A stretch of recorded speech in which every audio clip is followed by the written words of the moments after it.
What's up, guys? It's your girl Chelsea, the wannabe Hecate. Today we are talking about Mercury in the houses of the birth chart. This is going to go along in a series with another video that I made previously, which was the moon in the houses of the birth chart.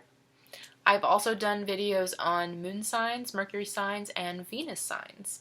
If this is your first time watching one of my videos, welcome. If you haven't been around before, as I said, I make a lot of other videos and series.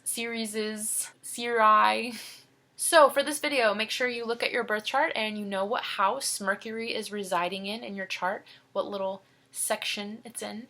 This is going to show you what area of life Mercury is most effective in for you. Mercury being the planet of communication, but also how we learn and how we study and gather information. Mercury's house placement is first and foremost going to tell you how you communicate mostly. Whether you're very boisterous and outgoing, or whether you like to keep to yourself and be more subtle in your communication technique. It's also going to tell you how you prefer to work, how you prefer to study or learn. I'll have the times in the caption so you can skip to your specific house. You don't have to watch the whole video.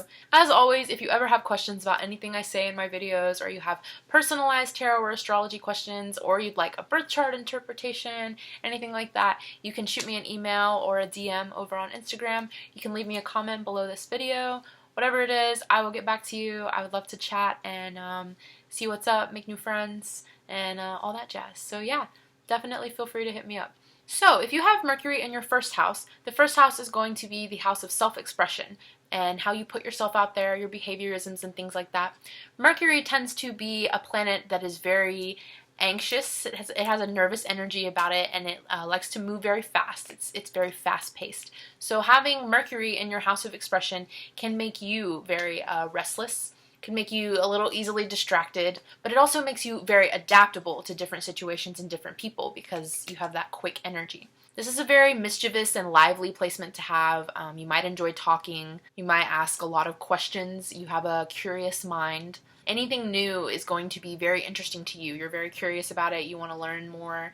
You probably have a very spontaneous personality. You might jump from thing to thing. Thinking about the world and your specific part in that world is very important to someone who has Mercury in the first house. If you have Mercury in your second house, the second house is going to be the house of material values, possessions, and things like that, money, but also what you value morally, not just, material-wise. The second house is associated with Taurus, which is an earth sign, and it's very practical and stable. So having Mercury here makes Mercury more grounded. It usually has this kind of like anxious energy to it, but once it comes into the second house, it's a lot more practical. These people need to work at their own pace. They may not really like or prefer to multitask.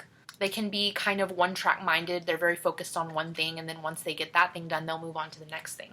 As I said, the second house is about your material values and money. So having Mercury here can make you clever with finances, since Mercury is a very clever planet and it's about intellectual energy. It also just makes your mind more concerned with securing personal resources for yourself and securing a stable foundation. That's what your mind's going to be focused on, having it in the second house. If Mercury is in your third house, the third house being the house of communication, but also like short travel and your siblings and cousins.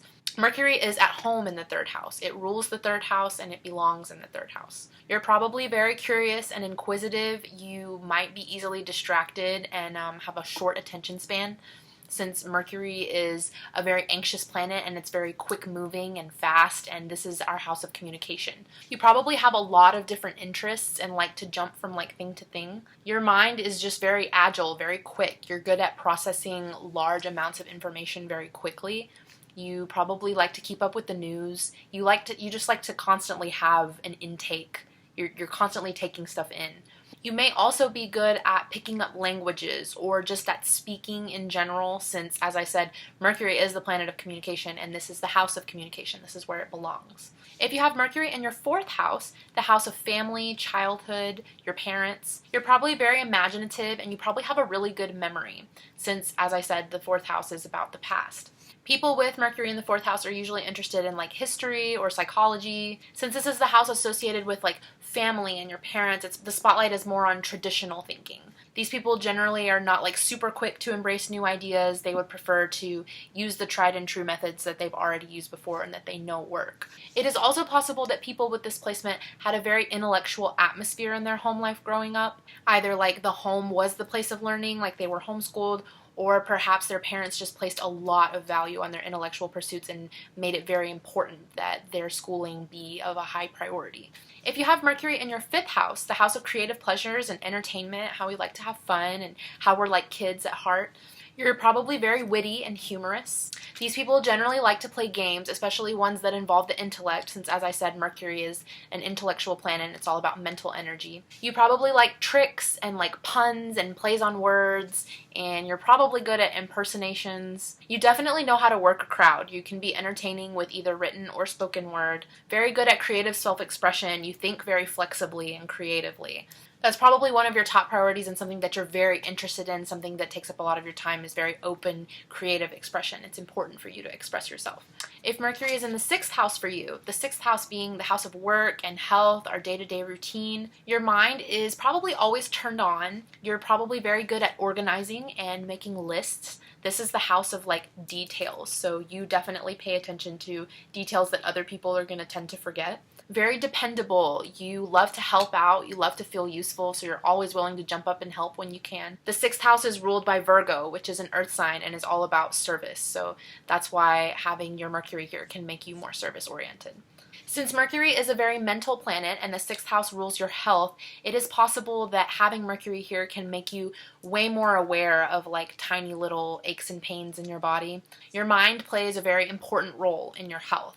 And it's like I said before, like how you pay attention to all those little details that other people won't, you're going to do that with your body as well. If you have Mercury in your 7th house, this is the house of one-to-one partnership, how you relate to others on that singular level as opposed to like a group level. It's also the house of marriage and relationships. These people work best verbally in that one-on-one communication, like I said, as opposed to like communicating with a very wide audience. They're very good at singular communication and leveling with you. They're very good at debating. They love to debate. They really like to have an audience for their thoughts. They like to have someone that they can bounce their ideas off of because they really see the value of someone else's viewpoint, and they can be very assisted by those viewpoints in order to come to their own decision. Since the 7th house is ruled by Libra, and Libra is known to be a very indecisive sign, having planetary placements in the 7th house can also give you indecisive traits. Overall, someone with Mercury in the 7th house is going to be very at ease socially, since it's very easy for them to get along with people on a one-to-one level. They want to get to know a lot of different people.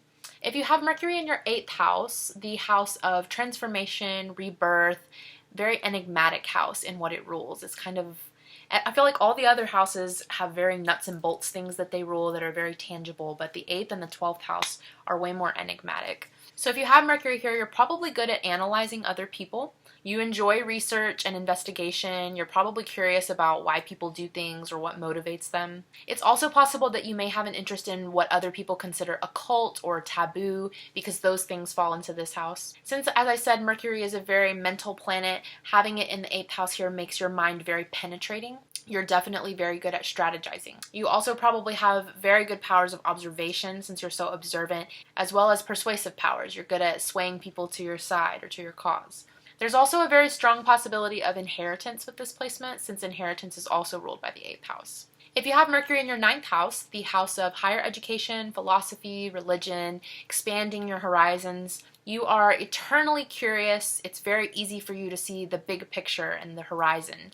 You're probably very good at finding quick solutions to problems. You definitely like to exchange ideas and opinions with others, and since the 9th house rules like foreign cultures and expanding your world, it's possible that you may study foreign cultures or, travel to other places and learn more about those cultures. Since Mercury is a very mental planet and it's all about your mind, and the 9th house is the house of spirituality, it's usually very easy for you to pick up any kind of like abstract concepts relating to spirituality or like philosophy. If you have Mercury in your 10th house, the house of career and public image, you're probably very good at communicating or negotiating with those in authority or those above you. Since Mercury can be kind of a nervous planet and it's very quick moving, and this is the house of career, it's possible that you may have more than one job or change jobs very frequently, or you may just like jobs that keep you on the move and that keep you moving frequently. Since Mercury is also the planet of communication, it's possible that you're good with languages or your profession is involved with languages somehow. You definitely need changes of scenery and various activities that like keep you stimulated. You're not going to be okay with like mundane day-to-day routine stuff. You want to keep things spicy.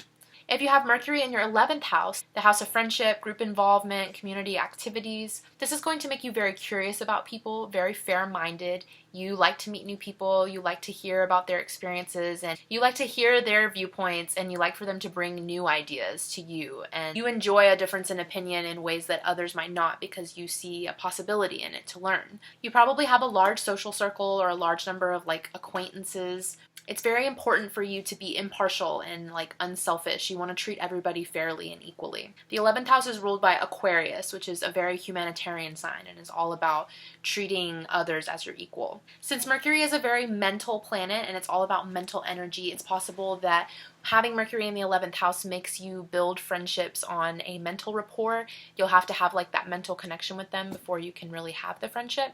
And since Mercury is such a nervous energy, kind of fast-moving planet, it's possible that your friendships will come and go a lot.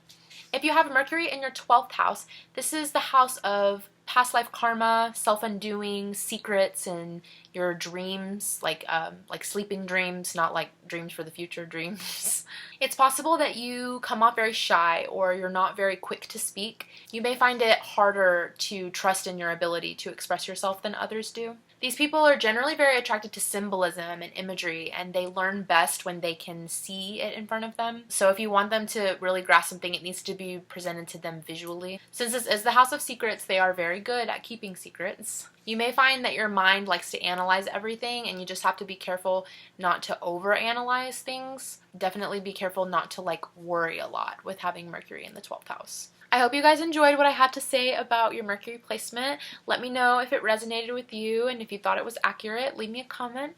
If you guys have any questions, as always, leave me a comment, shoot me an email, let's talk. If you're not following me on Instagram, you're definitely missing out. There's a lot of cool stuff going down over there. Yeah, tell your friends about me. Please check out my other videos or check out my Instagram if you liked this one. It would mean a lot to me. Thank you so much for watching and for supporting me. I gotta go film the next episode of Celebrity Birth Charts.